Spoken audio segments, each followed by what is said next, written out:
কি যুগ যে আমরা কাটাচ্ছি আপনি কল্পনা করতে পারবেন না। পর্ন ইন্ডাস্ট্রি,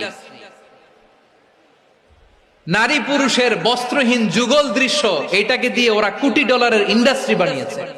পুরো মানব ইতিহাসে এরকম জঘন্য সময় মানব ইতিহাস পার করে নাই। পর্ন এটা ইন্ডাস্ট্রি হয়ে গেছে। আমাদের এই যুবকগুলো, জেনজি গুলো, ওদের চরিত্র বাঁচাবে কি করে? কেমন করে হেফাজত করবে ওদের এই মূল্যবান চরিত্র?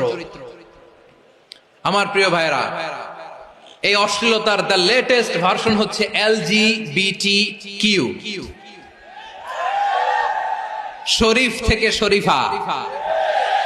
শুনছেন আপনারা? দেখতে পুরুষ, আসলেই পুরুষ, সুস্থ একজন পুরুষ, 4 সন্তানের বাবা, বলে আমি মনে মনে নারী। দেখতে নারী, সুস্থ নারী, আসলেই সে দিব্যি একজন নারী, বলে আমি মনে মনে পুরুষ। সবচেয়ে ভয়ঙ্কর অশ্লীলতার সবচাইতে লেটেস্ট ভার্সন হচ্ছে এই ট্রান্সজেন্ডারিজম।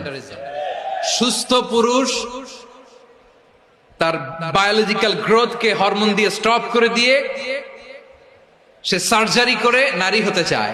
সুস্থ নারী পুরুষ হতে চায়।